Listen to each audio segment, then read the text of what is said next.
Puji Tuhan ya. Mari kita ambil catatan dan Alkitab. Hari ini pesan gembala ada 5. Kalau ketinggalan 1 seperti biasanya, tolong dikejar ketinggalannya. Kan sudah diunggah, diupload di YouTube, Anda bisa dengarkan 1 hari 1 aja, seminggu kelar.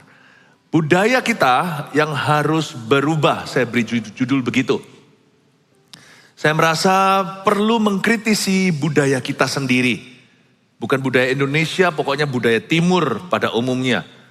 Saya percaya rubah-rubah kecil harus ditangkap kalau kita mau mengalami kebangunan rohani. Dan kalau kita ingin mengalami semua yang Tuhan sediakan dalam rencananya, kita harus setia dalam perkara sederhana. Dan budayaan kita terdiri dari apa aja kira-kira yang sangat kita banget. Seharian menunya berikut ini munculkan. Itu dia. Siapa minder? Dengarkan kebaktian 1. Siapa yang suka telat? Dengarkan kebaktian 2. Ya, dengarkan semualah budaya sungkan. Karena sungkan tidak berani mengambil keputusan. Padahal kita tahu apa yang betul, kita tunda karena sungkan sama orang. Dia pikir apa nggak enak, kan udah kenal lama. Misalnya seperti gitu-gitu itu yang menurut saya itu adalah gangguan loh. Kalau kita itu memang mau berlari sama Tuhan, kita harus menanggalkan rintangan. Beban yang merintangi, dosa yang menjerat, itu harus dihempaskan. Nah, hal-hal seperti ini jangan diremehkan. Budaya tunggu-tunggu tadi, banyak orang gak bisa jadi pemimpin kalau begitu. Padahal Indonesia mau diberkati luar biasa. Saya percaya nanti ke depan, salah satu negara yang akan dipakai secara signifikan itu Indonesia. Dan gereja Indonesia akan bersinar secara internasional. Nah kalau kita tunggu-tunggu terus gitu, kapan kita maju-majunya? Malu-malu lagi, gimana tuh? Saya malu kalau saya ada dosa, saya sembunyikan. Tapi kalau saya gak berdosa, saya berani. Nah kalau kita sudah tahu, kita ini hidup di dalam jalan Tuhan, kenapa kok takut-takut? Budaya tidak terus terang, ibadah 5. Mari kita buka bersama-sama sekarang. Dari sebuah cerita, saya ingin untuk bedah. Gaya komunikasi mereka menurut saya membingungkan. Ini melibatkan seorang yang hatinya berkenan pada Tuhan. Jadi hanya karena Anda berkenan pada Tuhan, kalau tidak belajar komunikasi dengan baik, kalau kita hanya bisa doa atau sembahyang, tapi nggak bisa ngomong sama manusia, nanti ujungnya juga berabe, ujungnya juga akan runyam. Jangan lupa loh, kasih Allah itu terdiri dari kasihlah Tuhan Allahmu, kasihlah sesamamu manusia seperti dirimu sendiri. Itu dua sisi dari koin yang sama, jangan gagal di horizontal. 2 Samuel pasal 14 ayat 18 sampai 24, lalu ayat 31 sampai 33 saya lompat. Nanti saya beritahukan latar belakangnya. Tapi kita baca dulu ayatnya ya. 2 Samuel 14 ayat 18 sampai 24. Lalu raja menjawab katanya kepada perempuan itu, Raja Daud. Baiklah, jangan sembunyikan kepadaku apa yang hendak kutanyakan kepadamu. Kata perempuan itu, berkatalah kiranya tuanku raja. Kemudian bertanyalah raja, adakah Yoab campur tangan dengan engkau dalam semuanya ini? Hayo, perempuan itu menjawab, demi hidupmu tuanku raja, tidaklah mungkin untuk menyimpang ke kanan atau ke kiri dari segala yang tuanku raja katakan. Sesungguhnya hambamu Yoab yang memerintahkan daku, kalau kepepet ngaku. Dialah yang menaruh ke dalam mulut hambamu segala perkataan ini. Iya, betul tebakan raja. Dengan maksud untuk mengubah rupa perkara itu, maka hambamu Yoab melakukan perkara ini. Tetapi tuanku bijaksana sama seperti malaikat Allah, sehingga mengetahui semua yang terjadi di bumi. Daud orang lain dia tahu, tapi nanti di ayat 31, nanti ya kita baca, dia sendiri melakukan yang sama. Berarti ini bukan masalah kepintaran, berarti ini masalah komitmen untuk transparan. Ayat 21, sesudah itu berkatalah raja kepada Yoab, baik, kukabulkan permohonan ini, pergilah, bawalah kembali orang muda Absalom itu. Ini putranya dia, anaknya. Lalu sujudlah Yoab dengan mukanya ke tanah dan menyembah sambil memohon berkat bagi raja. Dan Yoab berkata, pada hari ini hambamu mengetahui bahwa tuanku raja suka kepada hamba, karena tuanku telah mengabulkan permohonan hambamu ini. Lalu bangunlah Yoab, ia pergi ke Gesur dan membawa Absalom ke Yerusalem. Tetapi berkatalah raja, ia harus pergi ke rumahnya sendiri. Jangan ia datang ke hadapanku. Jadi pergilah Absalom ke rumahnya sendiri dan tidak datang ke hadapan raja. Sebelum baca ayat 31 saya tunda. Coba saya jelaskan dulu latar belakang, lalu mulai ayat 18 saya akan jelaskan. Jadi ceritanya simpel aja, kita kan tahu Daud sama Bathsheba. Nanti konsekuensinya ada. Long time after that, lama setelah itu, anaknya dia, putranya Absalom, memerkosa saudara perempuannya meskipun beda mama. Kan Daud menikah Daud kan punya beberapa istri. Sama ayah, beda ibu. Yang cowok perkosa yang cewek. Absalom memerkosa Tamar, gak terimalah kakak kandungnya yang sama ayah ibu. Namanya, oh iya sorry, saya salah, thank you, terima kasih.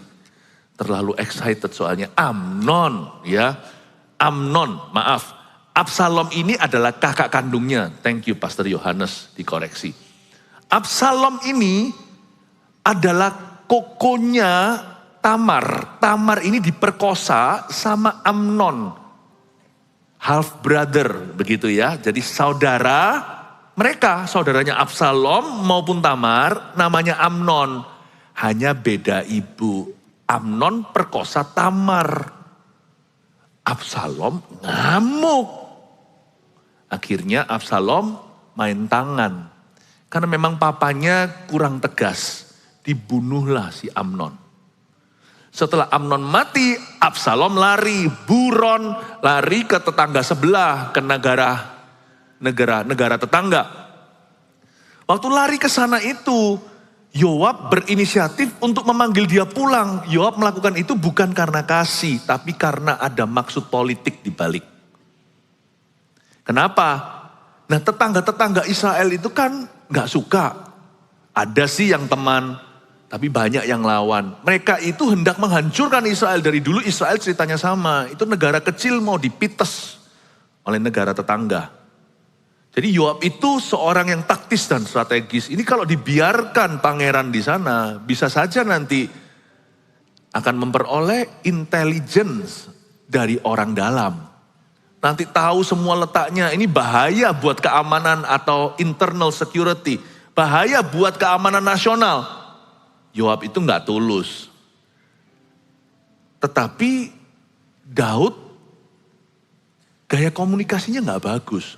Waduh, kalau kita ini orangnya punya budaya gak terus terang sama orang, lalu ketemu orang gak tulus, sudahlah, itu adalah ramuan celaka. Ini repot semuanya. Diperlukan hanyalah sebuah aksis atau segitiga kejahatan. Orang gak terus terang, kan gak jahat. Dia kan cuman gak terus terang, lalu ketemu bertepuk tangan dengan orang gak tulus. Waduh, jadi gak bagus. Lalu ketemu orang kepahitan, matilah sudah. Aksis segitiga kejahatan. Sebenarnya orang gak berterus terang itu gak jahat sih. Tapi dia membuka pintu untuk segala kejahatan terjadi. Karena itu Daud gaya komunikasinya salah. Sebenarnya semua yang terjadi nanti, ya bunuh-bunuhan sih sudah terjadi, mau bisa apa. Tapi nanti ada perkara yang lebih ngeri lagi gara-gara kebingungan komunikasi atau bad communication atau komunikasi yang buruk ini, ujungnya jauh lebih komplikasi. Ya sudah kalau Amnon mati, Tamar sudah terlanjur diperkosa. Ya sudah, damage is done. Secara kolateral kerusakan telah terjadi, tolong sekarang ditanggulangi. Damage control, kendalikan kerusakan yang sudah terjadi. Apa boleh buat? Tetapi ada kerusakan yang lebih besar. Yang hampir merenggut nyawa Daud dan seluruh orang-orangnya. Yang hampir memecahkan seluruh negeri. Yaitu Absalom gak terima. Daud tidak pernah terus terang sama dia, suka gak pernah memuji. Benci tidak pernah dikomunikasi. Ini maunya apa? Si Absalom itu bergumun di dalam hatinya. Di dalam hatinya dia berkata, Papa ini yang jelas dong. Mau marah sama aku, ngomong di depan. Kalau mau baikan, ngomong juga. Jangan diam-diaman. Karena memang, saya nggak tahu apakah itu kebudayaan ya. Makanya orang-orang Timur Tengah Israel itu lebih ke orang timur ya, bukan orang barat ya. Bahkan kalau sekarang dilihat di peta, kayaknya daerah situ itu termasuk Asia loh. Asia itu cukup besar. Meskipun namanya Timur Tengah. Saya nggak tahu persisnya yang betul yang mana.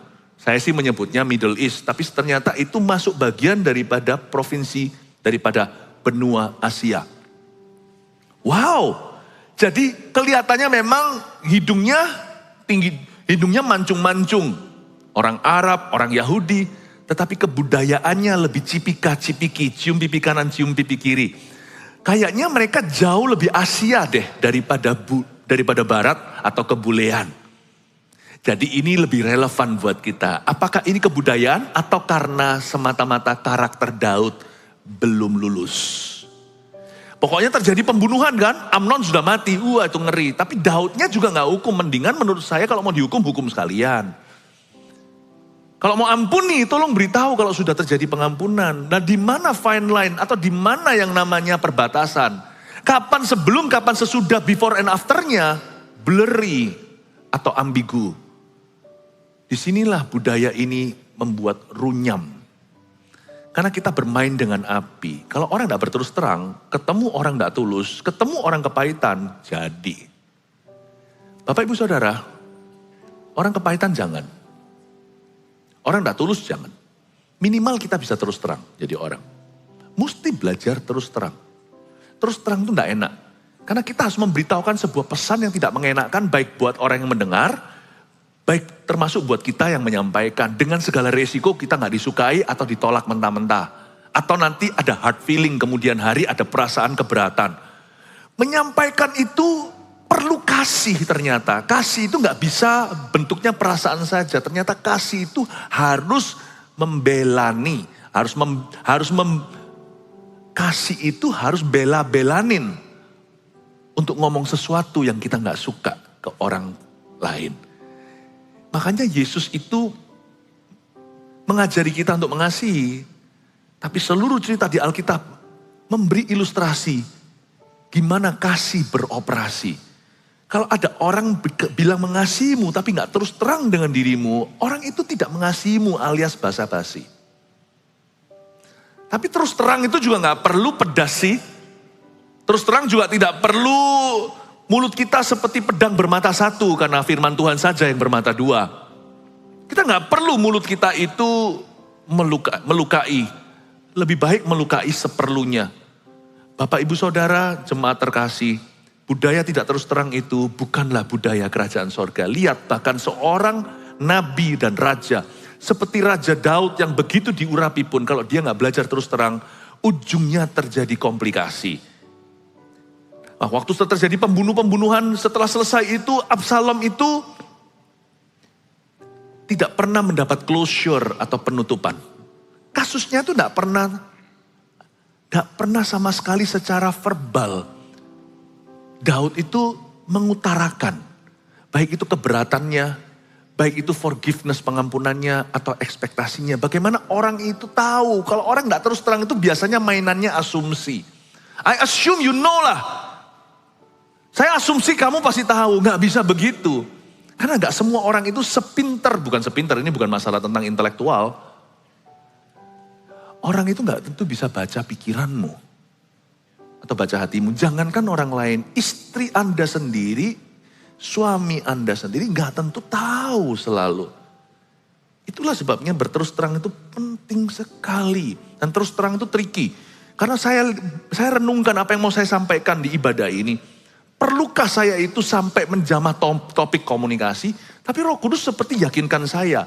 Kalau kamu tidak jamah ini, mereka hanya bisa bicara sama aku tapi gagal bicara sama orang. Mereka akan gagal sama manusia, akhirnya gagal sama Allah. Iya ya Tuhan, sebagai gembala, saya harus memberi makan sepraktis-praktisnya dalam kehidupan domba-dombanya. Karena itu dengarkan, bahwa apa yang saya ajarkan ini bukan ilmu komunikasi, tapi ilmu kasih. Semoga ini akan berguna di dalam rumah tangga Anda, dalam tempat kerja, pelayanan, CG, kelompok sel, di dalam ministry, di dalam segala sesuatu yang Anda lakukan. Karena lidah itu jahat. Kalau tidak dikekang, kekang itu bukan ditahan. Bukan. Jangan kasih kekang pada kuda kalau sudah liar. Kekang itu tujuannya untuk melatih sebelum dia lari, sebelum dia tak terkendali. Kekang itu bukan untuk menahan dia kalau dia sudah kelabakan. Lidah kita itu bisa menjadi senjata karena lidah itu nahkoda. Lidah itu bisa menyulut api karena dia sendiri disulut oleh neraka. Kecuali kalau lidah kita serahkan pada Tuhan dan kita belajar mengasihi dengan lidah kita. Dan I think ayat di Amsal itu berbunyi, barang siapa suka mendengungkan lidahnya akan memperoleh buahnya. Barulah ayat itu untuk kita, yaitu orang yang mendengungkannya dengan kekang dari Roh Kudus sudah dilatih dalam pengembalaan Kristus. Bagaimana menggunakannya, orang itu lidahnya akan mendatangkan healing, mendatangkan berkat. Lidahnya akan bernubuat.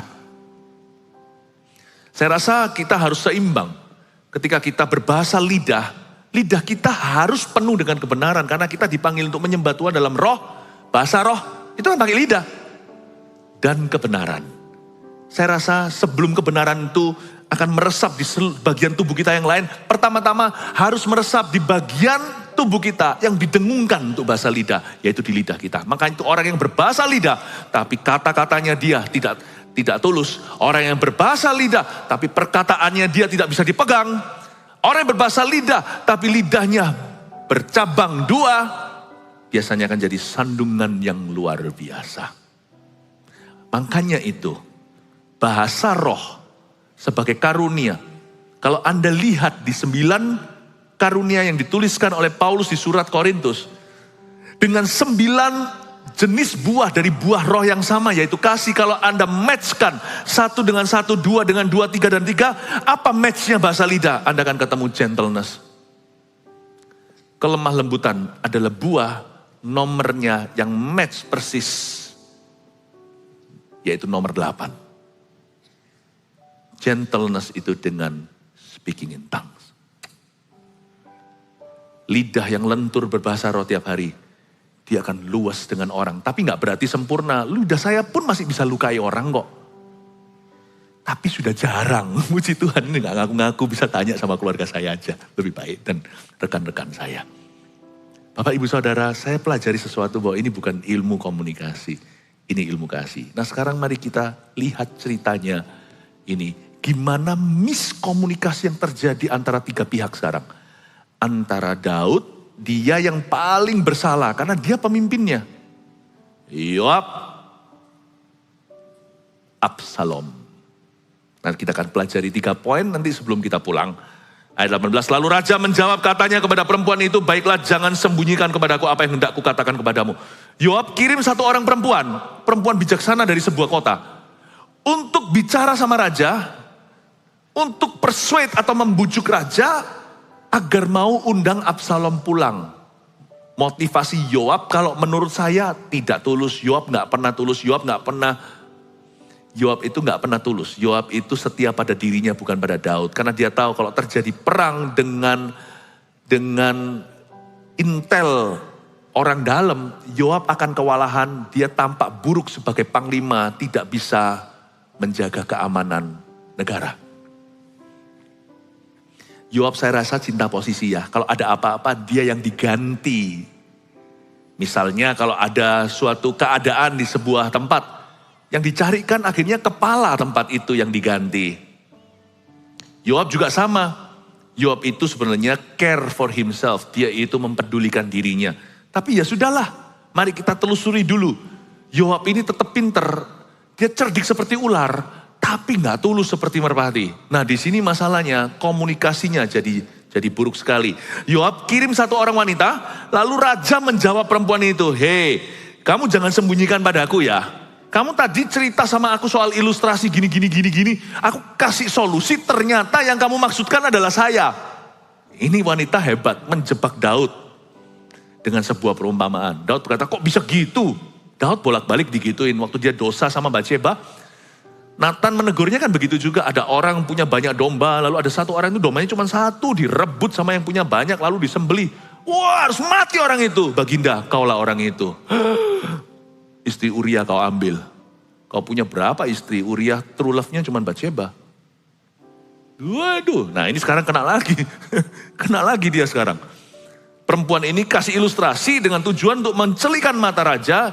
Kok enggak bawa pulang anakmu yang bersalah? Ya udahlah raja, bawalah dia pulang. Mau diapain? Kalau enggak bunuh sekalian. Raja langsung ngerti nih, oh kamu kok berani, backingmu siapa ini? Baiklah sekarang jangan sembunyikan sama aku apa yang hendak kutanyakan kepadamu. Kata perempuan itu, berkatalah kiranya tuanku raja. Kepepetlah si wanita, kemudian bertanyalah raja, adakah Yoab campur tangan dengan engkau dalam semuanya ini? Ayo, ngaku. Takutlah wanita ini sekalipun bijaksana. Perempuan itu menjawab, demi hidupmu tuanku raja, tidaklah mungkin untuk menyimpang ke kanan atau ke kiri dari segala yang tuanku raja katakan. Sesungguhnya hambamu Yoab yang memerintahkan daku. Betul, ngaku. Ketika diinterogasi tidak lain oleh raja sendiri, dia langsung mengakui bahwa memang Yoab lah yang memerintahkan daku. Lihat titik 2, semikolon maksudnya ya, titik koma. Kalimat berikutnya ini akan saya bahas. Dialah yang menaruh ke dalam mulut hambamu segala perkataan ini. Nah ini penyakitnya. Saya baca lagi, dialah Yoab yang menaruh ke dalam mulutku segala perkataan ini. Spirit atau roh tidak berterus terang itu selalu gini operandi, selalu begini cara kerjanya. Selalu ngomongnya lewat orang lain. Selalu gitu, itu permulaan masalah, the beginning of disaster. The beginning of any relational disaster, permulaan daripada kehancuran hubungan itu selalu dimulai dengan ngomongnya lewat orang lain. Aku pinjem mulutmu ya, sampaikan ke orang itu. Kok gak gentleman berani datang sendiri? Saya gak akan jelaskan di sini tatanan perjanjian baru indah. Saya gabungkan nasihat Yesus dalam perumpamaan Yesus dan Paulus. Perintah Yesus dan nasihat Paulus. Lebih tepatnya karena Yesus adalah Mesias, Paulus adalah hambanya. Nanti aja dengarkan sendiri yang tadi-tadinya. Di mana Tuhan ajarkan kita 4 mata, 6, lalu bawa kasusnya ke gereja. Paulus berkata, jangan entertain, jangan manjakan tuduhan kepada seorang pemimpin kecuali lewat 2-3 orang saksi. Gimana dengan manipulasi? Ada hati-hatinya. Tapi intinya ya, pokoknya saya sekarang coba bedah penyakitnya aja. Tugas saya sekarang ini hanyalah biopsi. Tak biopsi sama saya, coba. Anda lihat. Iya betul, Baginda. Dialah yang menaruh ke dalam mulut hambamu segala perkataan ini. Masalah selalu dimulai dengan kita nggak gentleman. Kita taruh perkataan kita di mulut orang lain untuk sampaikan ke orang itu. Atau bisa sebaliknya, kita mengatasnamakan orang lain ketika kita sendiri berbicara. Iya loh, banyak orang bilang begini. Atau bisa jadi hiperbola, berlebih-lebihan. Kita seringkali berkata gini karena kita kurang berani. Karena di dalam diri kita itu pengecut dan pecundang. Itu bukan roh Kristus. Roh Kristus itu roh pahlawan. Tapi dia lemah lembut. Lemah lembut dah harus lemah gemulai. Lemah lembut bukan lemah lunglai. Lemah lembut itu penyampaiannya. Tetapi pesannya tidak dikompromikan. Bapak ibu saudara kalau kita berterus teranglah. Beranilah meskipun waktu Anda melakukannya, Anda merasa seperti terseok-seok kakinya, seperti terseret-seret, seperti wajah Anda tiba-tiba memerah. Wajah orang yang mendengarkan memerah. Waktu dia memerah, Anda lebih merah lagi. Gak apa-apa kalau memang itu resikonya. Itu semua bumbu pedas komunikasi yang sehat. Bukan berarti mulut kita pedas. Hati kita tetap pedas gimana pun juga. Meskipun orang berkata kejujuran. Ya, honesty is the best policy. Atau kejujuran adalah peraturan, adalah cara terbaik. Orang boleh ngomong apapun juga, kejujuran itu pedas di hati. Bukan pendengarnya, yang nyampaikannya itu pedas. Di hatinya sendiri. Tapi saya rasa itu healthy. Kalau memang itu perlu loh ya. Kita kalau akhirnya berhadapan dengan orang tersebut, kita ngomong sesuatu, kita selalu mengatasnamakan. Semua orang bilang kamu sombong. Ayolah, semua orang itu paling cuma 1-2. Kita bersembunyi di balik kerumunan dari strength in numbers they say. Mereka berkata dengan banyaknya orang kita merasa lebih kuat. Jangan gitu. Belajar berkata ya adalah ya, tidak adalah tidak. Lebih dari itu, dari setan. Jangan suka mengatasnamakan. Semua orang bilang, itu membuat orang itu dalam posisi yang celaka. Kalau dia percaya, dia bisa hancur gambar dirinya, berarti semua orang gak suka sama aku. Tapi kalau dia gak percaya, akhirnya pesan Anda ditolak mentah. Masa sih? Kadang-kadang dia gak bisa menerima, bukan karena dia gak mau menerimanya, tapi karena terlalu berat ketika seluruh dunia melawan dia. Andai kata kalau Anda yang ngomong, sorry ya, aku rasa dalam hal ini aku perlu beritahu kamu. Aku yang beritahu kamu. Jangan mengadu. Mulut yang tidak berterus terang biasanya mengorbankan seseorang. Bahkan kalau dia gak berani, gak gentleman, dia akan korbankan semua orang supaya gak ada satupun yang ditembak. Kalau semua orang berkata, berarti tidak ada seorang pun yang diketahui. Betapa pengejutnya. Siapa di sini yang sering pakai gaya bahasa? Semua orang bilang gitu. Banyak itu paling cuma 1-2. Tapi kita ngaku semua. Never do that. Because your mouth should be truthful. Karena mulut kita harus betul. Paham Bapak Ibu Saudara ya? Saya yang ngerti juga. Kadang-kadang saya sendiri juga dipakai kok nama saya. Kok Philip bilang? Kadang-kadang kalau saya lewat kelihatan orang yang melototin saya gak salah apa-apa. Mungkin di balik layar ada yang berkata, kok Philip bilang? Wah. Learn to take responsibility. Learn to take ownership. Belajar untuk ambil alih. Kalau itu anak kita, kita berani menggunakan otoritas kita yang dari Allah. Bukan otoriter ya, otoritas. Kita berkata, nak, Papa enggak setuju kamu begitu. Papa mau kamu berubah. Saya rasa itu nanti in the long run, di jangka panjang, itu jauh lebih membangun hubungan. Mungkin sekarang goyang, tapi ujungnya akan lebih erat. Karena sesuatu yang dari Tuhan, diurapi oleh Tuhan, di dalam terang, meskipun goyang, itu akan membuat lewat goncangan itu, lemnya lebih merekat. Gak pernah ada, termasuk dengan orang-orang yang saya pernah tegur misalnya, anak-anak rohani pun, sekalipun bukan kandung, kalau memang itu hubungan dari Tuhan, tidak akan membuat orang itu pergi, malah justru membuat orang itu ujungnya merasa dikasih. Bapak Ibu Saudara, budaya ini kita harus buang. Karena budaya orang Timur dan Timur Tengah, budaya orang Indonesia, budaya kita lebih cenderung gak terus terang. Kita mengatasnamakan orang dan juga kita pinjem mulut orang. Jangan lakukan itu, gak gentleman itu, gak baik. Dan itu nanti membuat semakin sakit ketika orang itu mendengarnya dari orang lain. Kok dia gak ngomong sama aku, kok lewat kamu? Waduh, sekarang yang dibenci 2. Tiba-tiba seperti sel group multiplikasi dia. Saya rasa lebih baik kita hati-hati soal ini. Karena ini ilmu kasih. Komunikasi itu kasih. Komunikasi itu kasih. Sesudah itu berkatalah raja kepada Yoab,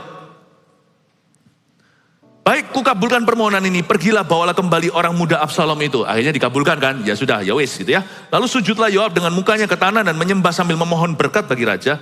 Dan Yoab berkata, pada hari ini hambamu mengetahui bahwa tuanku raja suka kepada hamba, karena tuanku telah mengabulkan permohonan hambamu ini.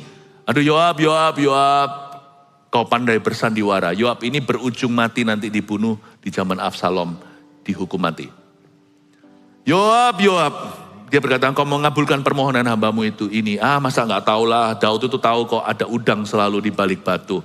Yoab ini memang selalu ada seafood di hatinya. Yoab ini, nanti waktu Daud membisikkan ke telinga Salomo waktu dia mau mati, dia berkata, jangan biarkan yang ubanan itu turun ke dunia orang mati dalam kondisi bersih. Pastikan dia membayar harganya. Itu orang puhau itu. Daud bilang itu orang gak baik. No good. Lalu bangunlah Yoab, dia pergi ke Gesur dan membawa Absalom ke Yerusalem. Ya kan sudah dibawa ya. Coba sekarang kita lihat. Tetapi berkatalah raja, ia harus pergi ke rumahnya sendiri. Jangan dia datang ke hadapanku. Ini bahasa Jawa Tengahnya kepiye sih? Minimal kalau menurut saya rasa bukan karena Daud marah ya. Tapi Daud takut. Berterus terang. Kalau dia marah, Daud kalau marah, karena ayat Alkitab nantinya dijelaskan bahwa Daud punya amarah sudah surut. Jadi menurut saya dia hanya menunda. Segala sesuatu yang perlu kita beritahukan sekarang dalam cara berterus terang dengan kasih tentunya. Kalau ditunda nanti basi. Ini memberikan foothold atau memberikan tempat tumpuan iblis untuk bekerja di hati seseorang. Jangan dia datang ke hadapanku. Kalau jangan datang ya jangan dijemput pulang. Harusnya menurut saya langsung disuruh datang ke istana ketemu Baginda, ketemu sang ayah. Jangan masuk dulu ke istana pangeran. Kalau enggak jangan pulang sekalian. Kalau mau datang langsung datang ke istana ketemu papa. Langsung di sana marahi nggak apa-apa. Beritahu, sampaikan isi hatimu. Kecewanya di mana? Hukuman dia termnya apa? Penjarakanlah. Jangan sok pangeran nggak apa-apa, penjarakan. Misalkan penjarakan sekalian aja kayak Yusuf di perjanjian lama ketika di rumah Potifar. Penjarakan 7 tahun, monggo silahkan. Tapi selesai. Tapi tidak pernah ada kejelasan, tidak ada clarity dari Raja Daud. Jadi pergilah Absalom ke rumahnya sendiri dan tidak datang ke hadapan raja. Tiktok, waktu berlalu, years later, mungkin 1 tahun, berapa bulan atau tahunan, kita lompat ke ayat 31. Yoab akhirnya bumerang senjata makan Tuhan. Kita lihat apa yang terjadi sekarang. Like father, like son. Seperti anak, demikian seperti ayahnya, demikian pula anaknya. Ayat 31. Lalu Yoab pergi mendapatkan Absalom ke rumahnya dan bertanya kepadanya. Ada sebuah kejadian. Dan Yoab ngamuk begini. Mengapa hamba-hambamu membakar ladang kepunyaanku itu? Lucu ya. Absalom suruh hamba-hambanya, pangeran kan punya kuasa. Bakar ladangnya Yoab. Jawab Absalom kepada Yoab, nyantai aja. Ya, aku telah menyuruh orang kepadamu mengatakan, datanglah kemari supaya aku mengutus engkau kepada raja untuk mengatakan, apa gunanya aku datang dari Gesur?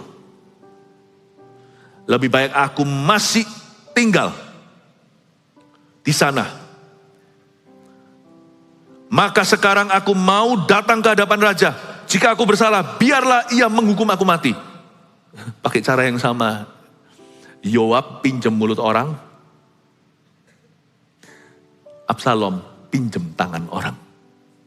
Untuk dapat perhatian. Kalau menurut saya ini judul komunikasinya apa-apaan. Dari sini begitu, dari sini begini. Ini mau kemana sih? Apa gunanya aku datang dari Gesur? Aku memang bakar ladangmu supaya kamu ngobrol sama aku. Gini loh, sampaikan ke papaku. Kenapa aku disuruh datang dari Gesur? Kalau enggak lebih baik aku di sana. Aku mau datang ke hadapan raja. Jika aku bersalah ya biar aku dihukum mati toh. Kemudian masuklah Yoab menghadap raja dan memberitahukan hal itu kepadanya. Raja memang memanggil Absalom dan ia masuk menghadap raja. Lalu sujud ke hadapan raja dengan mukanya ke tanah. Kalimat terakhir penutupan ini terharu. Tapi menurut saya ambigu. Bukan terharu. Lalu raja mencium Absalom. Bukan ciuman yang dibutuhkan.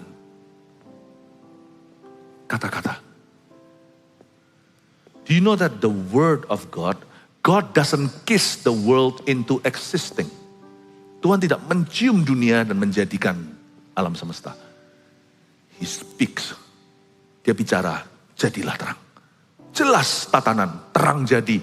Jadi yang muncul gak berani tanaman. Karena Tuhan bilang terang, jadi jelas-jelas terang. Matahari, penerang cakrawala.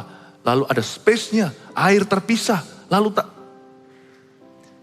Yang dibutuhkan bukan ciuman Daud. Yang dibutuhkan adalah kata-kata dan kalimat yang jelas. Daud sampai detik ini tetap tidak berterus terang. Ekspektasi juga tidak dijelaskan, kekecewaan, pengampunan. Kita harap udah lewat aja. Please jangan percaya bahwa bahasa kasih itu adalah waktu, bahasa kasih itu adalah pemberian, bahasa kasih itu pelayanan, ya kan? Ya itu semua perkembangan. Bahasa kasih itu tetap kata-kata. Tetap kata-kata. Sama bahasa kasih itu juga waktu. Mau ngomong apapun juga kalau gak ada waktu untuk anaknya ya kan. Anak itu, anak kecil semua tanya. Mau papanya kasih dia kado, nanti lama-lama dia akan jadi orang yang kebal lalu bebal. Kalau cuma dikasih gitu lama-lama dia jadi materialistis. Tanpa kasih ayah, nanti dia akan sembarangan dengan apa yang diberikan. Diberikan sepeda motor, akan tabrak semua tetangganya. Bapak ibu saudara, waktu itu penting. Tetapi waktu juga hampa kalau tanpa kata-kata. Coba lihat anak-anak itu. Mereka perlu kita beritahu. Mereka siapa di hidup kita? Kalau mereka salah, kita perlu tangkap mereka dan beritahu salahnya di mana. Kalau mereka benar, kita perlu terus terang beritahu sama mereka kebenarannya ada di mana. Jangan takut nanti mereka besar kepala lalu menyombongkan hati. Enggak lah. Anak itu menyusu dari ASI. ASI itu tidak pernah meracuni. Kalau anak menyusu dari ASA ada enggak? ASI air susu ibu. ASA itu apa? Bukan air susu ayah. Ya. Ajaran style ayah. Gak mungkin dia akan ngalami overdosis. Gak ada orang overdosis karena ASI. Gak ada anak-anak yang overdosis karena diajari. Gak ada. Yang ada adalah orang yang kurang diajari alias yang kurang itu. Jadi kata-kata sumpahan. Jadi gak mungkin. Jadi jangan takut Anda beritahu kalau dia betul. Jangan takut kalau Anda beritahu dia ketika dia salah. Karena dia butuh itu, mungkin dia marah. Tapi suatu hari dia akan menghargai, apalagi nanti kalau dia punya anak. Dia pasti akan apresiasi, menghargai apa yang Anda lakukan ketika dia muda. Bapak ibu saudara, bahasa kasih itu tetap adalah words. Still words. Karena itu kita harus belajar berterus terang. Mari saya kasih 3 poin. Budaya tidak terus terang itu, ini 3 wahyu untuk Anda, kalimat hikmat. Pertama, sakit hati jika taunya dari orang lain.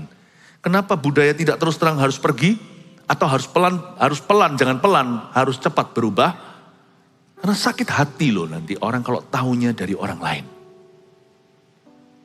Itulah sebabnya kita harus berterus terang. Kedua, budaya tidak terus terang itu harus dikonfrontasi. Karena kita jangan jadi seorang perasa yang main belakang. Orang yang tidak terus terang itu begini. Misalnya kita ajak bicara ya. Nah, berterus terang itu 2 sisi. Biasanya orang yang bisu itu karena mereka tuli. Gak selalu tetapi biasanya begitu. Jadi terus terang itu spirit ya. Terus terang itu bukan kata-kata atau kalimat. Terus terang itu adalah attitude atau sikap hati. Orang yang tidak terus terang nanti pada waktu giliran dia mendengarkan lalu kita kasih masukan. Gak selesai. What happens in the meeting, don't stay in the meeting. Apa yang terjadi di dalam pertemuan Anda itu, misalkan 4 mata seperti perintah Yesus, atau 6 mata, atau bersama dengan leader-leader dan sebagainya, itu gak berhenti di sana. Orang kalau spiritnya gak terus terang, atau tidak hidup di dalam terang Kristus, sekalipun tahu firman, tetapi gak tinggal di dalamnya, sikap hatinya gak basah di dalam firman itu, ya, tidak sunbathing lah sama Tuhan, tidak mandi mataharinya Tuhan. Maka sangat mudah, setelah giliran orang itu dikasih masukan, keluar dari meeting itu, ya, nggak mari, nggak selesai. Ada ronde baru. Never, tidak pernah selesai di situ. Jadi misalkan Anda ngomong sama satu orang, oke loh ya, sudah ya, oke, sudah shake hand, sudah jabat tangan. Keluar, terjadi riak-riaknya. Itu berarti orang gak terus terang. Karena itu saya punya satu prinsip dalam hidup ini. Kalau apapun yang terjadi di dalam terang Kristus, misalnya pembicaraan itu dengan seseorang dan kita membicarakan sesuatu yang cukup berat. Baik saya yang membicarakan, maupun kalau kadang-kadang kebalikan, saya yang diberitahu, saya mengambil keputusan. Whatever happens in that meeting, stay in that meeting. Apapun yang terjadi di meeting itu, selesai di itu. Saya pernah membuat kesalahan di mana keluar itu saya pikirkan ulang seperti berubah pikiran, seperti mempertimbangkan kembali. Itu ya, I was having such a bad day and night. Saya mengalami namanya malam yang buruk, gak bisa tidur. Seharian juga gak kerasan. Hati itu gak keruan. Lalu Tuhan berkata, ngapain kamu swimming? Ngapain kamu berenang? Di kolam abu-abu, bukankah yamu adalah ya, tidakmu adalah tidak. Mari ya sudah selesai di situ. Kenapa kamu bawa? Makanya saya belajar untuk bisa closure sendiri. Apapun dalam hidup saya belajar untuk bisa menutupnya sendiri. Dan sebelum saya tegas gitu, itu akan keseret-seret dan lengket. Tidak pernah selesai dalam feeling saya. Lihat ya, terus terang itu spirit ternyata. Kita tidak boleh jadi seorang perasa. Pendendam apalagi udah jelas-jelas standarnya. Tapi kita jangan menjadi perasa yang main belakang. Nanti waktu sudah selesai, baru bermain perasaannya. Disitulah terjadi yang namanya riak-riak kericuhan. Yang namanya orang itu pembenaran, cari teman, cari pembelaan. Penggiringan opini kita. Itu terjadinya itu setelah meeting usai. Selalu begitu. Baik itu pekerjaan pelayanan atau keluarga. Selalu begitu. Jarang ada orang Kristen yang profesional selesai, done is done. Selesai. Finish. Dan saya menemukan kalau kita nggak bisa begitu, kita yang rugi bukan orang lain. Karena kita akan tersendat jalan kita di dalam janji-janji Tuhan. Saya belajar kalau selesai dalam meeting itu, bukan meeting itu rapat ya. Meeting itu kadang-kadang bukan meeting sama sekali. Maksud saya meeting itu pertemuan, ketemu sama siapa, ketemu 4 mata, ketemu 6 mata dan sebagainya. Kalau sudah selesai. Dengan anak juga sama, kalau sudah selesai, jangan diungkit lagi kemudian hari. Jangan diungkit lagi. Setiap dosa adalah baru setelah itu. Kita harus belajar profesional. Kasih itu gak boleh terseret-seret. Tuhan paling benci orang yang berdoanya bertele-tele. Ternyata doa bertele-tele aja Tuhan gak suka. Apalagi orang yang komunikasinya masih ada tele-telenya. Jadi telenovela.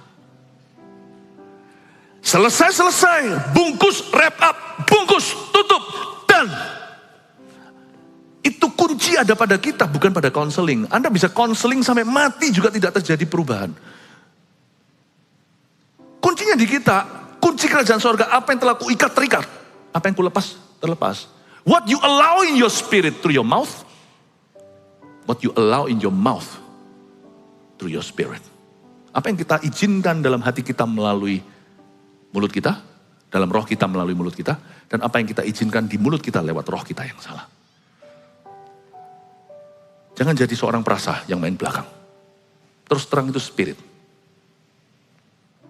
Yang terakhir, belajarlah berterus terang dengan kasih dan hikmat. Tambahkan, kasih dan hikmat. Jangan dengan kasih aja, dengan hikmat. Kalau enggak ya dengan kasih ya. Orang dengan kasih juga bisa loh, tidak berhikmat. Misalkan, terus terang yang enggak perlu apa-apa. Datang ini bukan istrinya, bukan istri Anda, bukan siapa-siapa. Datang ketemu, kan kita orang-orang timur seringkali kurang sensitif soal begini. Ketemu perempuan ini, yang kita ajak ketemu. Apalagi kalau masih single. Lalu kita suami istri kita, ya, gemuan ya.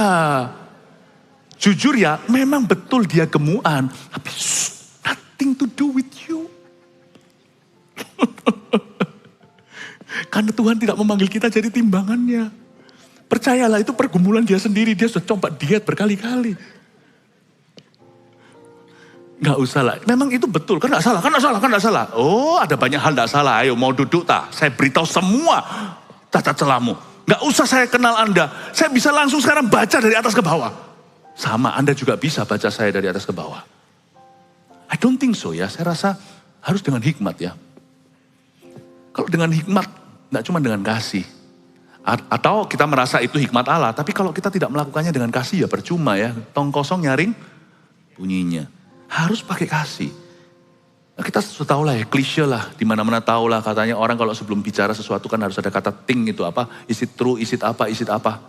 Saya kasih versi yang gampang aja lewat ini sekarang nge-flow aja beberapa hal ya. Sebelum Anda mengucapkan satu kata, kalau Anda mau berterus terang sesuatu, cek dulu fakta. You have to get your facts right. You know, kita nggak bisa hidup dalam kebenaran. Kalau fakta aja kita salah kaprah. Makanya itu jangan gampang ya. Apa-apa yang kita terima di HP langsung kita forwardkan. Itu bisa jadi masalah loh. Itu bisa jadi masalah. Gak usah kita panik lah, seluruh dunia akan tahu. Tapi apa yang melalui orang Kristen itu harus disensor dulu. Disortir. Karena percayalah Anda gak perlu forward. Itu akan terforward. Orang lain pasti akan menerima berita itu. Whatever itu. Tapi yang dari Anda, demi apa? Demi wibawamu sendiri sebagai anak Tuhan. Get the facts right dulu. Dapatkan faktanya. Jadi tanya dulu pertama-tama, apapun yang kita mau utarakan ke orang, sekalipun dalam spirit terus terang, orang terus terang juga bisa loh orang bodoh. Karena itu tanya dulu sebelum berterus terang, faktanya betul nggak? Tanya dulu begini, apakah ini benar? Apakah betul? Lalu tanya pada dirimu, betul aja so what? Benar aja mau apa? Tanya dulu, apakah ini baik di mata Tuhan? Bukan beritanya, apakah dengan saya mengutarakan hal ini, is it good in the eyes of the Lord? Apakah ini baik di mata Tuhan Yesus? Nggak berarti main aman ya, apa-apa enggak lah, saya nggak mau lukai Tuhan. Nggak bisa juga. Terpaksa kita harus lukai kalau kita melakukan kebenaran. Misalnya kalau saya khotbah seperti ini, pasti ada yang terluka. Pasti akan menggores seseorang. Kalau saya mau operasi, tapi tidak menggores apa-apa. Ketok magic apa? Kan pasti akan ada goresan. Tapi tanya pada dirimu sendiri, apakah ini baik untuk Tuhan? Is it worth it? Selayaknyakah saya menggores? Tanya, apakah ini penting enggak? Is it important? Saya rasa nggak penting lah ini dari orang lain nanti akan nemu sendiri. Atau ini penting, nggak bisa ini. Ini harus aku. Penting. Karena itu setelah penting itu tanya apakah perlu? Perlu nggak? Perlu nggak ini? Penting sih penting, tapi saya rasa dia nggak perlu. Apa hubungannya sama dia? Malah mengganggu konsentrasinya. Tapi ini perlu ini harus ini, nggak bisa ditunda. Tanya juga apakah ini membangun? Membangun nggak? Konstruktif nggak? Membangun pun bisa tanya lagi bercabang. Waktu kalau saya terus terang soal ini atau berita atau sesuatu message pesan atau sesuatu dari hati yang harus saya sampaikan. Pertanyaannya ini membangun enggak? Nah tanya juga di dalam kategori membangun ini membangun siapa? Oh membangun aku, makes me feel better. Itu tidak membangun. Anda adalah klien Anda yang terakhir, Anda adalah customer terakhir. Jangan duluan. Tanya pada dirimu sendiri, ini membangun siapa? Membangun orang yang kita beritahu? Nah coba pertimbangkan serius kalau gitu. Lalu apa yang dibangun? Anda harus ngerti ini. Apa yang kau bangun lewat ini?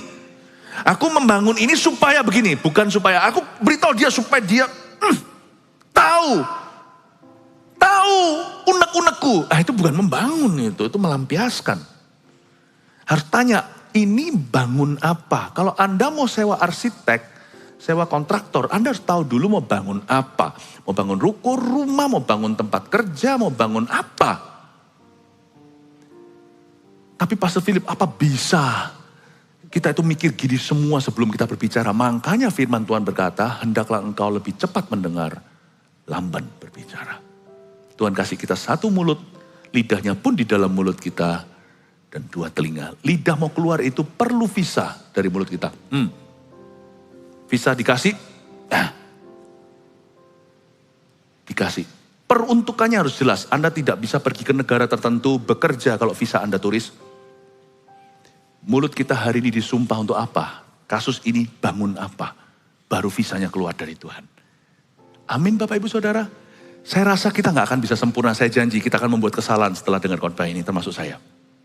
Tapi minimal dengan kita dilatih kekang seperti ini, kita berjalan ke arah lebih baik dan lebih benar, lebih ke arah Kristus. Niscaya apapun yang didengungkan oleh lidahmu akan penuh kuasa. Niscaya lidahmu akan menyembuhkan. Niscaya lidah kita akan mempersatukan. Lidah kita akan jadi berkat.